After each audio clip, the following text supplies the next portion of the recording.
The vibrant streets of downtown Chicago buzzed with life as Jasmine Carter navigated the crowded sidewalks, her heart fluttering with excitement. The rhythmic hum of car horns, the distant chatter of pedestrians, and the occasional melody from a street musician created a symphony of urban energy. The towering skyscrapers cast long shadows over the streets, but Jasmine barely noticed. She was too focused on her mission, finding the perfect birthday gift for her mother. At 17, Jasmine had developed a deep appreciation for her mother's elegance and grace. Her mom was a woman who carried herself with poise, her style effortlessly sophisticated yet never ostentatious. Jasmine had spent weeks considering different gift ideas, but nothing seemed quite right. Until that morning, when she had the perfect realization: a timeless piece of jewelry would make her mother's birthday truly special. As she strolled past various storefronts, Jasmine's gaze landed on a high-end jewelry boutique with an opulent window display. The glass sparkled under the afternoon sun, showcasing an array of exquisite pieces, delicate necklaces, diamond-studded rings, and shimmering bracelets. The sight alone was mesmerizing, drawing her closer like a magnet. Taking a deep breath, she stepped forward and grasped the sleek silver handle of the door. As she pushed it open, a soft chime resonated through the store, signaling her entrance. The stark contrast between the bustling streets and the serene interior of the boutique made Jasmine pause for a moment. The air was noticeably cooler, carrying a faint scent of polished wood and fresh-cut flowers arranged in an elegant vase near the entrance. Soft classical music played in the background, adding to the sophisticated ambience. The floor was made of gleaming marble, reflecting the gentle overhead lighting that illuminated the jewelry cases. Jasmine's eyes widened with awe as she took in the breathtaking selection before her. The glass counters displayed a dazzling array of treasures: gold and silver chains adorned with gemstones, intricately designed rings set with emeralds and sapphires, and delicate bracelets that sparkled with every movement. She felt like she had stepped into a world of refined beauty, a place where every piece told a story of craftsmanship and elegance. As she approached one of the counters, a warm smile graced her lips. She could already imagine the look of joy on her mother's face when she unwrapped her gift. Just as Jasmine was about to lean in for a closer look, a refined voice interrupted her thoughts. "Can I help you, miss?" Jasmine turned her head to see a sales associate standing behind the counter. The woman, likely in her late 40s, had auburn hair pulled into a neat bun and wore a tailored black suit that spoke of professionalism and experience. Her reading glasses rested low on the bridge of her nose, and her friendly expression put Jasmine at ease. "Yes, please," Jasmine responded, her voice filled with enthusiasm. "I'm looking for a birthday gift for my mom." The associate's smile deepened, her eyes twinkling with warmth. "That's very thoughtful of you. Do you have something specific in mind?" Jasmine hesitated for a moment, her fingers brushing against the strap of her purse as she considered her answer. She wanted something meaningful, something that would reflect her mother's timeless style and the love she felt for her. "I think she'd love a necklace," Jasmine finally said, her tone filled with certainty. "Something elegant but not too flashy. And her favorite color is blue." The associate nodded knowingly. "I believe I have just the thing." Gesturing for Jasmine to follow, she led her to another display case, where a selection of stunning pendants lay nestled on plush velvet cushions. Jasmine's breath caught in her throat as she spotted a delicate silver chain with a deep blue sapphire encased in a halo of tiny diamonds. It was exquisite, simple yet captivating, just like her mother. As Jasmine leaned closer to admire the piece, her heart swelled with anticipation. This was more than just a birthday present, it was a symbol of gratitude, love, and the countless memories she shared with her mother. But as she became engrossed in the beauty of the jewelry before her, she failed to notice the sharp gaze of someone watching her from across the store. Jasmine Carter took a deep breath, trying to steady herself as she stood inside the luxurious jewelry store. The warmth of the sun outside had been replaced by the store's crisp, climate-controlled air, sending a shiver down her spine. The dazzling display cases gleamed under the bright lighting, casting reflections of sparkling diamonds and polished gold across the marble floor. Everything about the boutique screamed elegance and exclusivity, from the neatly arranged showcases to the soft classical music playing in the background. Yet, despite the store's beauty, an uneasy feeling had begun to settle in Jasmine's stomach, making her heart pound in an erratic rhythm. She had walked into this store with excitement, eager to find the perfect birthday gift for her mother. Her mother had always loved classic jewelry, timeless pieces that held sentimental value rather than just being accessories. Jasmine wanted something that would truly show her appreciation, something that would remind her mother of the love they shared. But now, instead of being able to focus on the exquisite necklaces before her, she felt a cold weight pressing down on her chest. It started with a glance. At first, Jasmine didn't think much of it. A woman dressed in an impeccably tailored navy blue suit, standing across the room, had looked at her briefly before turning away. But then it happened again. This time, the woman's gaze lingered, her icy blue eyes sweeping over Jasmine with slow, deliberate scrutiny. Jasmine swallowed, feeling the heat rise to her cheeks. Was she imagining it? She glanced around, trying to convince herself that maybe the woman was just looking at something near her.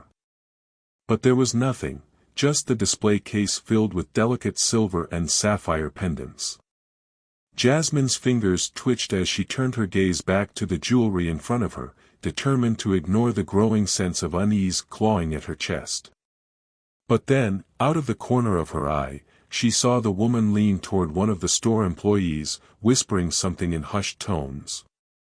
The employee, a tall man with neatly combed hair, nodded almost imperceptibly before shifting his attention toward Jasmine. Her throat tightened.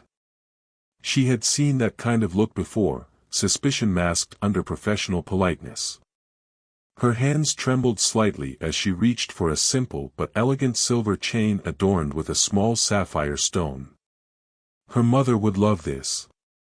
But just as her fingertips brushed against the smooth glass, she noticed the employee take a step closer. The movement was subtle, yet unmistakable, as if he were preparing to intervene before she even had the chance to do anything. Jasmine's heart pounded in her chest. Her fingers hovered over the necklace, suddenly unsure whether she should even touch it. Every nerve in her body screamed at her to leave, to walk out of the store before something went wrong. But she couldn't. She had done nothing wrong. She had every right to be here. Trying to shake off the tension creeping up her spine, she forced herself to focus on the jewelry once more. Maybe I'm just being paranoid, she told herself. Maybe she's just a strict store manager, and I'm overthinking this. Yet, despite her attempts to rationalize the situation, her hands refused to stop shaking. Then she heard it, whispers.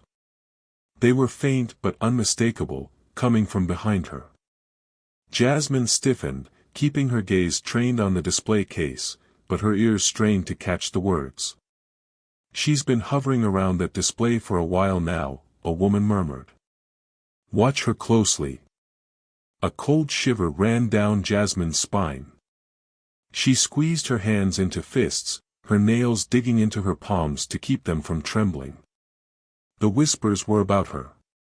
She clenched her jaw, forcing herself to remain calm. Her father had always told her to stand tall, to never let others make her feel small.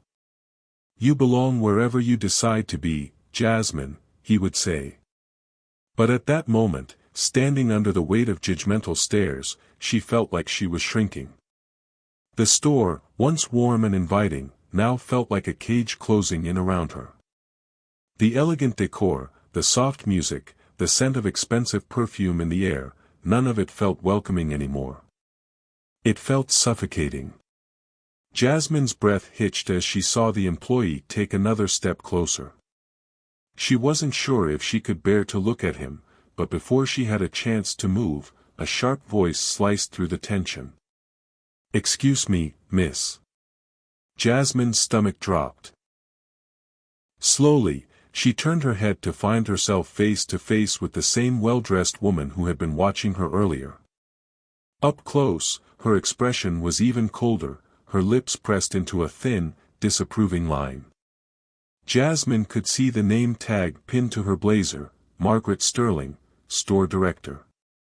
Jasmine swallowed hard, trying to keep her voice steady.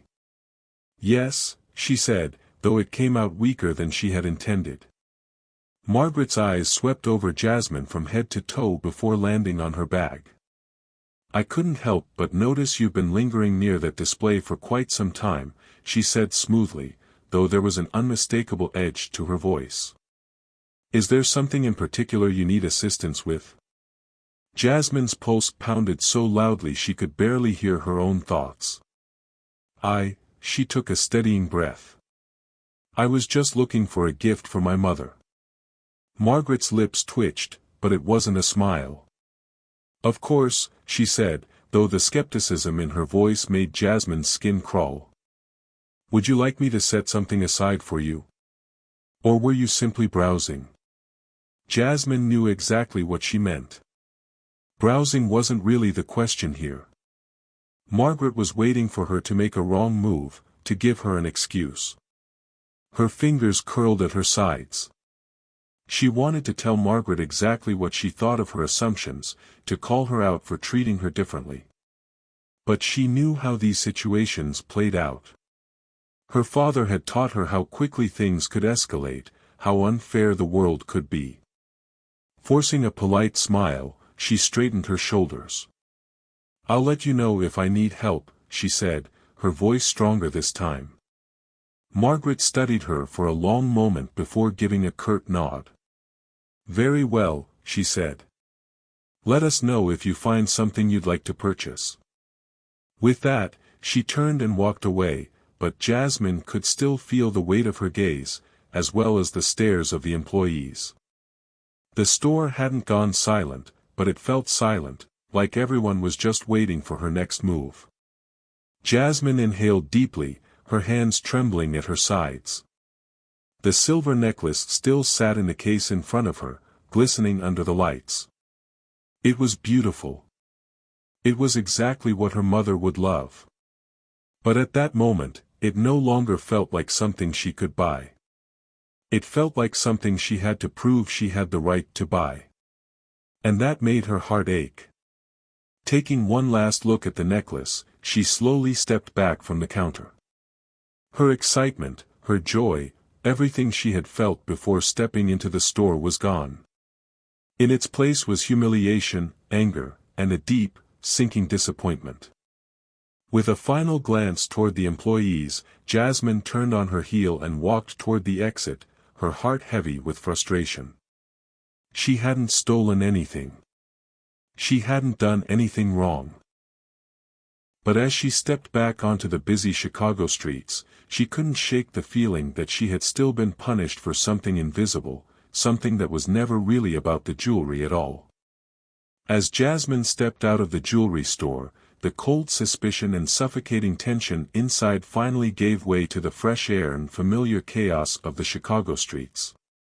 She took a deep breath, inhaling the crisp city air, letting it fill her lungs and push out the lingering unease. The dull roar of honking horns, distant chatter, and footsteps against the pavement felt grounding, a stark contrast to the isolating silence inside the store.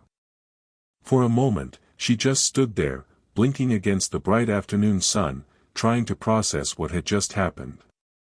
Then, as she began walking down the sidewalk, her mind drifted to the one person who could always put things into perspective, her father, Daniel Carter. The thought of him alone made her straighten her back and lift her chin, pushing away the shadow of doubt that had settled over her. Daniel Carter was not just her father. He was a man of integrity, a seasoned FBI agent who had spent years fighting for justice, standing up for the truth even when the odds were against him. He had an unwavering sense of right and wrong, and more than once, he had reminded Jasmine of the strength that ran in her veins. His lessons weren't just words, he lived by them. He believed in treating people with respect, standing tall in the face of adversity, and above all, never letting anyone make you feel like you were less than you were. Jasmine smiled to herself, remembering how he would always make time for her no matter how busy he was. She could still picture him standing in their kitchen on Sunday mornings, wearing an old FBI Academy sweatshirt, flipping pancakes while explaining the importance of perseverance. "It's not about what people think of you, Jazz," he would say, tapping her nose playfully. "It's about what you know to be true about yourself. Stand tall, always." The memory filled her with warmth, slowly replacing the frustration and humiliation she had felt moments ago. She wasn't a thief. She wasn't someone who should be followed around a store and judged unfairly. She was Jasmine Carter, a young woman with a future as bright as the Chicago skyline. She belonged in that store just as much as anyone else, and she refused to let the whispers and stares define her. With renewed confidence, she squared her shoulders and picked up her pace, feeling lighter with every step. The city stretched ahead of her, full of possibilities, and she refused to let one bad experience ruin the day. She still had a mission to complete, a gift to find for her mother. If this store didn't have what she needed, then another would. Her father's voice echoed in her mind once more, "Keep moving forward, Jazz. No one decides your worth but you." And with that, Jasmine did exactly that. Her shoulders, which had been tense for the last several minutes, finally loosened as she took a few steps away from the building. The rhythmic sounds of honking cars, distant chatter, and footsteps on pavement reassured her that she was back in a place where she could blend in, free from the piercing gazes that had followed her inside. She ran a hand through her dark curls, trying to shake off the unease still lingering in her chest. Jasmine let out a slow, shaky breath, rubbing her hands together to stop them from trembling. She hadn't realized how deeply the experience had affected her until now. All she had wanted was to buy a beautiful gift for her mother, yet she had been made to feel like a criminal. She closed her eyes for a moment, grounding herself in the familiar chaos of the city before forcing a small, determined smile. No matter what had just happened, she refused to let this ruin her day. Jasmine's pulse pounded in her ears as the deep, authoritative voice cut through the afternoon air like a knife. The weight of the command sent a chill down her spine, freezing her in place before she even turned around. "Excuse me, young lady. Stop right there." She turned slowly, her stomach twisting into knots. A uniformed officer, his posture stiff and imposing, strode toward her with long, deliberate steps. His badge gleamed on his chest, catching the sunlight and making it impossible to ignore the authority he carried. Jasmine's fingers instinctively gripped the strap of her bag, as though it could somehow anchor her against the wave of unease washing over her. Around her, pedestrians paused, their gazes flickering between her and the officer. A few even stopped walking altogether, whispering among themselves, their curiosity piqued by the sudden confrontation. "I'm Officer Matthew Grayson," the cop stated, his tone clipped, professional, yet laced with something colder, an edge of certainty, as though he had already decided she was guilty. "We received a report of a missing necklace. I need you to empty your pockets." Jasmine's breath hitched. Her mind reeled. A missing necklace? Her thoughts darted back to the jewelry store, the way the older woman in the navy blue suit, Margaret Sterling, she recalled, had scrutinized her every move. Had she been the one to report her? The unease she'd felt inside the store now crystallized into something sharper, more menacing. She shook her head, her voice unsteady. "What? I didn't take anything." Grayson's expression remained unreadable, but his eyes were sharp, assessing, watching every flicker of movement, every shift in her body language. "That's what they all say," he said smoothly, as if her protests were nothing more than scripted denials he'd heard 100 times before. A murmur rippled through the growing crowd. "She looks nervous," someone muttered. "Did you see her inside? Maybe she slipped something into her bag," another whispered. "She's just a kid," a softer voice chimed in, though the sympathy did little to dull the humiliation tightening around Jasmine's chest. Her fingers twitched at her sides. The weight of the stairs pressed in on her, suffocating. It wasn't just the officer accusing her now, it was the entire street. She took a slow breath, forcing her voice to steady. "I swear, I didn't take anything. You can check the store cameras." Grayson's gaze flicked to her bag. "Open it," he ordered. Jasmine's grip tightened. "This isn't fair," she protested. "You don't have any proof. I didn't do anything wrong." The officer's patience was clearly thinning. His jaw tightened, and his hand inched toward his belt, where his holster sat, a silent warning. "Don't make this harder than it has to be," he said, his voice colder now. "Hand over the bag. Now." Jasmine felt her knees weaken. Every fiber of her being screamed at her to run, but she knew better. Her father had warned her about situations like this, how quickly they could escalate if she wasn't careful. "I want to call my dad," she said, her voice barely above a whisper. "Please, just let me call him." Grayson scoffed, crossing his arms. "You can call your dad from the station. But right now, you're resisting an officer's instructions." Her breath came in short, panicked gasps. The station. He was going to arrest her. He was going to drag her away in handcuffs for something she hadn't even done. Tears stung at the edges of her vision, but she forced herself to stand tall. "This is a mistake," she said, desperation creeping into her voice. "I didn't." Grayson didn't let her finish. Without warning, he grabbed the strap of her bag, yanking it from her grasp. Jasmine stumbled, a small gasp escaping her lips. The onlookers flinched. "She didn't even fight back," someone murmured. "Why is he being so aggressive?" another whispered. Grayson ignored them.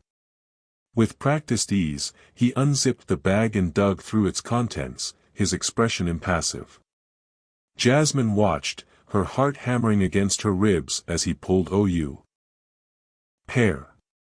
Jasmine's breath was shallow. "There's nothing in there," she said, her voice shaking with barely restrained anger. "Because I didn't steal anything." Grayson's lips pressed into a thin line. The crowd was watching now, eyes narrowing, shifting uneasily. The tide was turning. A sharp voice suddenly cut through the tense silence. "What the hell is going on here?"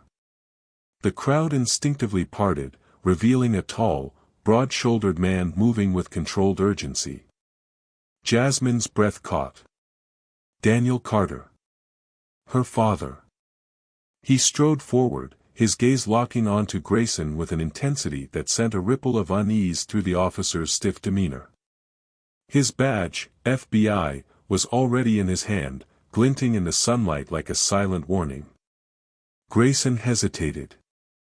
"Sir, this is a private matter," he began, though his voice lacked its previous confidence. Daniel's expression darkened. "The hell it is. That's my daughter." The crowd murmured. Grayson squared his shoulders, his grip still tight on Jasmine's bag. "We received a report of theft. I was conducting a lawful search." "Based on what?" Daniel snapped, stepping closer. "Did you see her steal anything? Do you have footage? An eyewitness?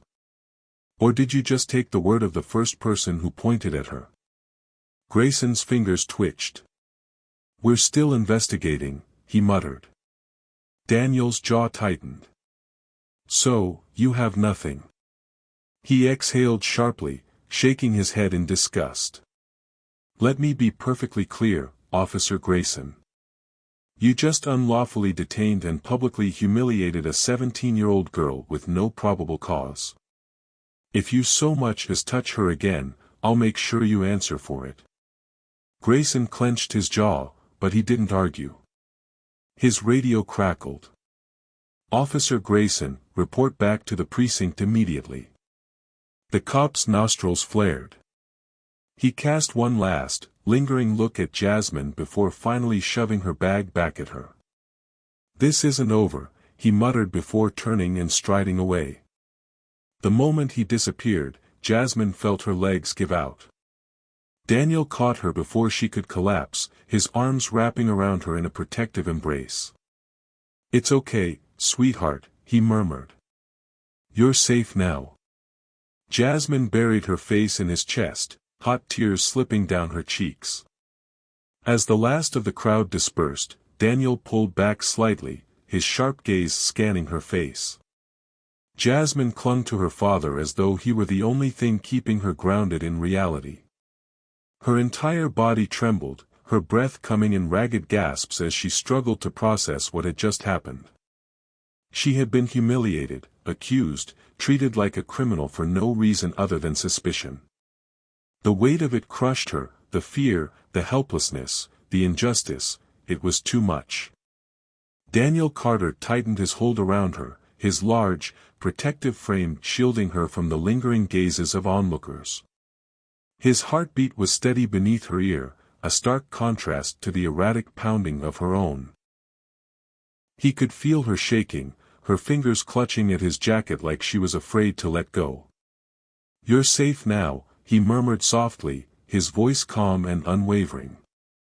No one is going to hurt you. Jasmine squeezed her eyes shut, trying to force back the tears that threatened to spill over.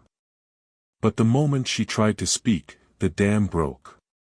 A sob ripped from her throat, and she buried her face deeper into his chest, letting the pain and humiliation finally escape. Daniel's hands rubbed soothing circles on her back. Let it out, sweetheart, he whispered. It's okay. She hated crying in public, hated feeling weak. But right now, she didn't care. She had never been so scared, so humiliated in her entire life. The moment the officer had grabbed her bag, the moment his fingers had twitched near his holster, she had thought, this is it. This is how lives get ruined. This is how people end up in jail for something they didn't do. After what felt like an eternity, her sobs quieted into shaky breaths. Daniel pulled back slightly, keeping his hands firm on her shoulders as he studied her face. His dark brown eyes, so often filled with warmth and understanding, were hard now, sharp with barely restrained fury. Did he hurt you? He asked, his voice deceptively calm. Jasmine shook her head. No, but... I was so scared, Dad. Her voice wavered. I didn't know what to do. Daniel exhaled slowly, as if forcing himself to stay composed. You did the right thing, Jasmine. You stayed calm, you didn't resist. You asked for me. That's exactly what you should have done. She sniffled. But it didn't matter. He still treated me like a criminal. He didn't listen. Daniel's jaw tightened. Because he never intended to listen. Jasmine frowned. What do you mean? He glanced around, making sure the crowd had fully dispersed before leading her to a nearby bench. He sat down beside her, keeping one arm draped protectively over her shoulders. The fatherly warmth was there, but so was something else, something fierce, unrelenting. There are people in this world who see what they want to see, Daniel said carefully, his voice low but firm. It doesn't matter if you're innocent. It doesn't matter if you're honest. They've already made up their minds about you before you even open your mouth. Jasmine swallowed hard. Like Officer Grayson. Daniel nodded. Like Grayson. Like the store manager who called him.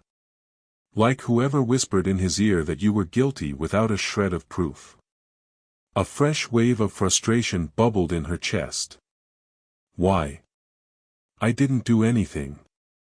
I just wanted to buy Mom a necklace, and she stopped, pressing her fingers to her temples. They didn't even care. They just assumed.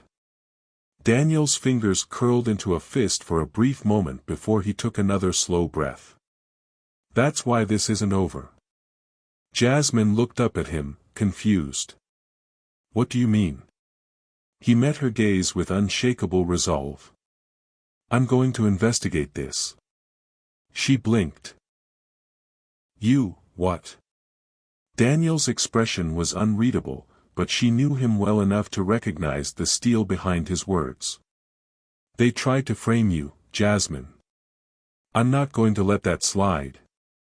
Her stomach twisted. Dad, she hesitated, shaking her head. It's not worth it.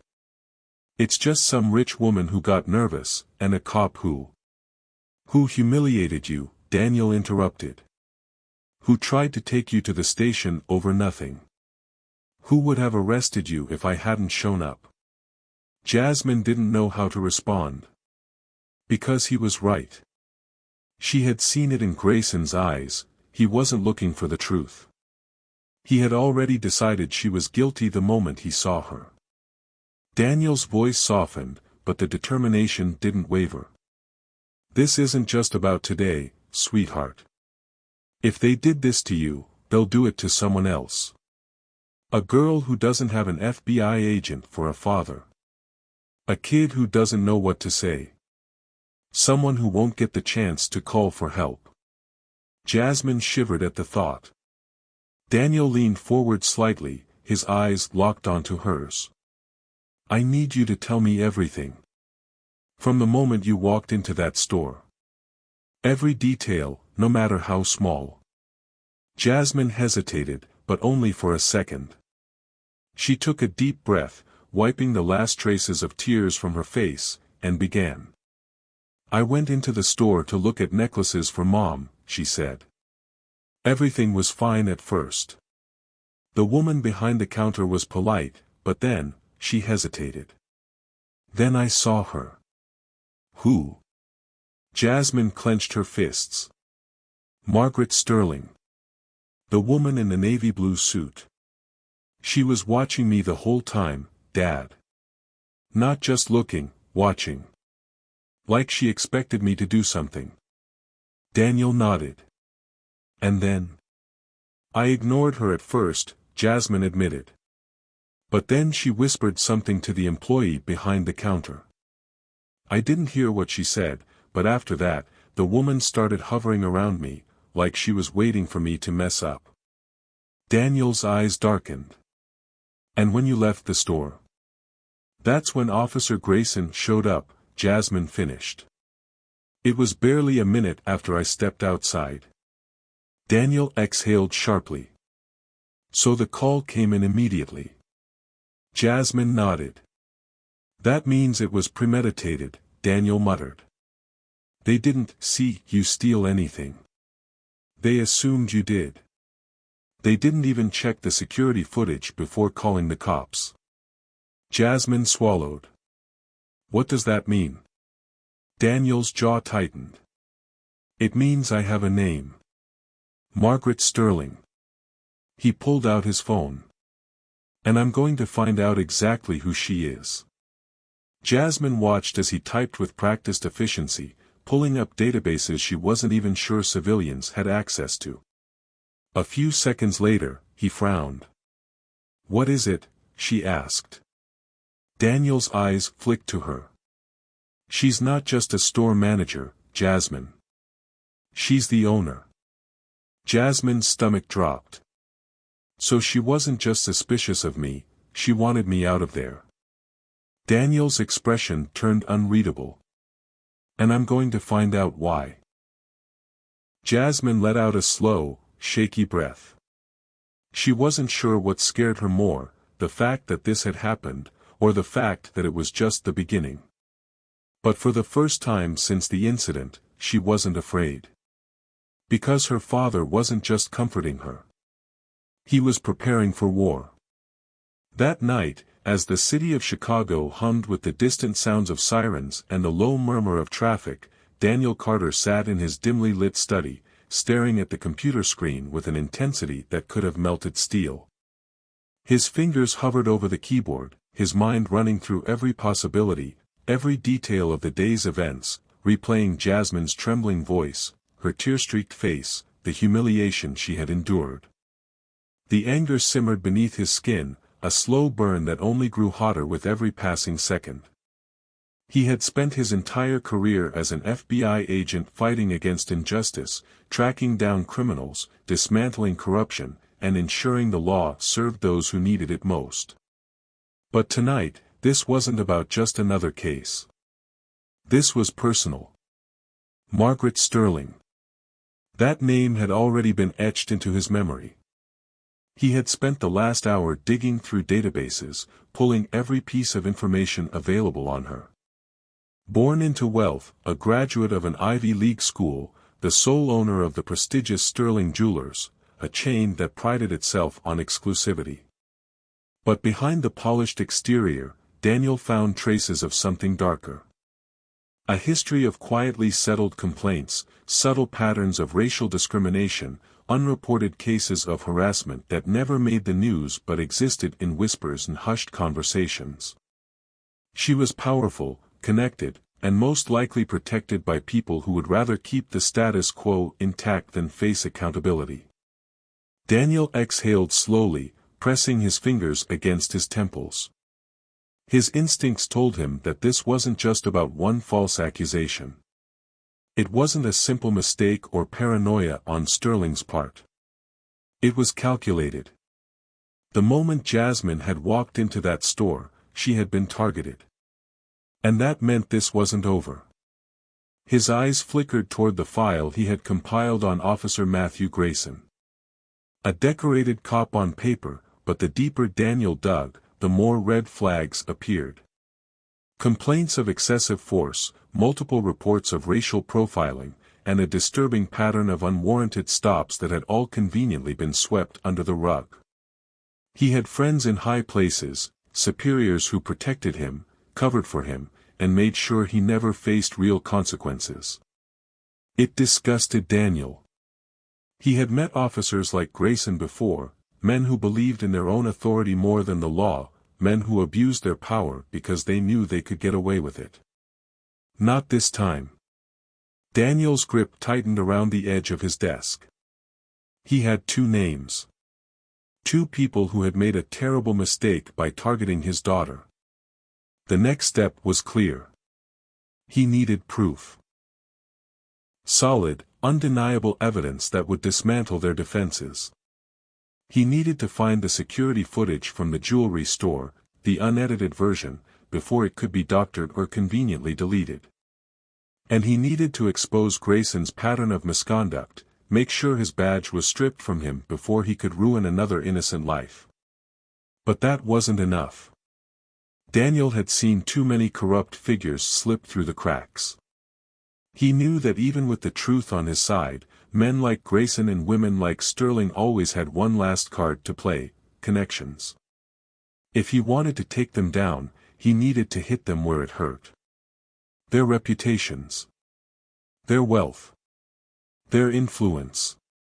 He leaned back in his chair, his mind assembling the pieces, crafting a plan that would ensure neither of them could escape this unscathed. He wasn't just going to clear Jasmine's name. He was going to ruin them. A sharp knock at the door interrupted his thoughts. "Dad?" Jasmine's voice was quiet, hesitant. Daniel turned, immediately softening as he saw her standing there, wrapped in a thick hoodie, her arms crossed tightly over her chest. She still looked shaken. No matter how much he wanted to protect her, he couldn't erase what had happened. "Can't sleep?" he asked gently. She shook her head. "Neither can you." Daniel offered her a small, reassuring smile. No, I guess not. Jasmine stepped closer, her voice quieter. You're going to go after them, aren't you? Daniel held her gaze for a long moment. He could lie. He could tell her that he would let it go, that he would trust the system to do its job. But she knew him too well. And after today, she knew the system wasn't always fair. Yes, he said simply. Jasmine swallowed hard but didn't look away. Be careful. Daniel reached out, placing a comforting hand on her shoulder. I promise. She exhaled slowly, nodding before stepping back toward the door. Before she left, she hesitated. Dad? Yeah. She bit her lip. Make sure they regret it. Daniel watched her disappear down the hallway, his expression unreadable. Oh, he would. He would make sure they regretted it every single day. To be continued. Don't forget to like and subscribe to catch the next chapter. You won't want to miss what happens next.